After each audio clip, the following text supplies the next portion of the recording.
অবৈধ সম্পদ অর্জনের অভিযোগে ২০০৭ সালের ২৬ সেপ্টেম্বর বিএনপির ভারপ্রাপ্ত চেয়ারম্যান তারেক রহমান, তার স্ত্রী ডাক্তার জুবাইদা রহমান ও জুবাইদার মা সৈয়দা ইকবাল মান্দু বানুর বিরুদ্ধে রাজধানীর কাফরুল থানায় মামলা করে দুর্নীতি দমন কমিশন।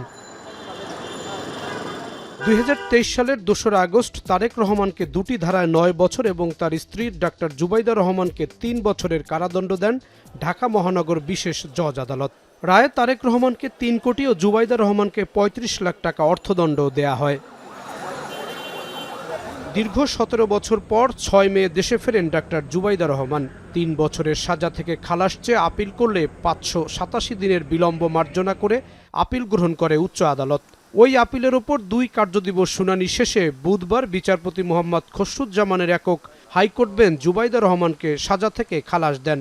মামলার অভিযোগ প্রমাণিত না হওয়ায় তারেক রহমানও ৯ বছরের দণ্ড থেকে খালাস পেয়েছেন। রায়ে সন্তুষ্ট আসামি পক্ষ।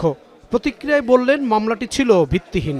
তারেক রহমান সাহেবের বা ওনার স্ত্রীর ৫৪,০০০ বর্গমাইলের বাংলাদেশের বাইরে তার একটা টাকা কোনো ব্যাংকে অথবা কোনো প্রপার্টি তার বিরুদ্ধে তার পাওয়া যায়নি। আমাদের supreme court, Pakistan supreme court, Indian supreme কোর্টের বিভিন্ন জাজমেন্ট দিয়ে আমরা দেখিয়েছি যে যদি মামলা এজ এ হোল দেখা যায় যে কারো বিরুদ্ধে প্রমাণ হয় নাই, সেক্ষেত্রে যারা আপিল করতে পারেননি তাদেরকেও আপনারা এইটার বেনিফিট, এই একুইটারের বেনিফিট তাকেও আপনারা দিতে পারেন। জাজমেন্টে উনি অর্ডার পোর্শনে পরিষ্কারভাবে উল্লেখ করেছেন যে মিস্টার তারেক রহমান সাহেবকেও এই মামলা থেকে নির্দোষ সাব্যস্তে খালাস দেওয়া হলো।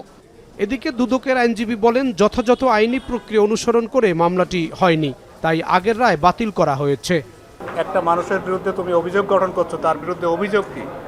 একজন আসামি ভবিষ্যতে এসে যাতে তার যুক্তি খণ্ডন করতে পারে এই অভিযোগগুলোর ভিত্তিতে, সেই অভিযোগটাই উনি চার্জের মধ্যে লেখেন। এই চার্জটা হচ্ছে ডিফেক্টিভ, এগুলো হচ্ছে তাড়াহুড়ো করতে গিয়ে।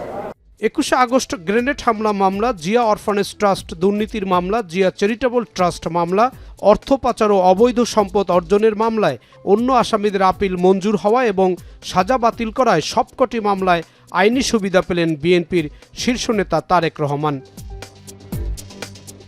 জাহিদ হাসান, এখন, ঢাকা।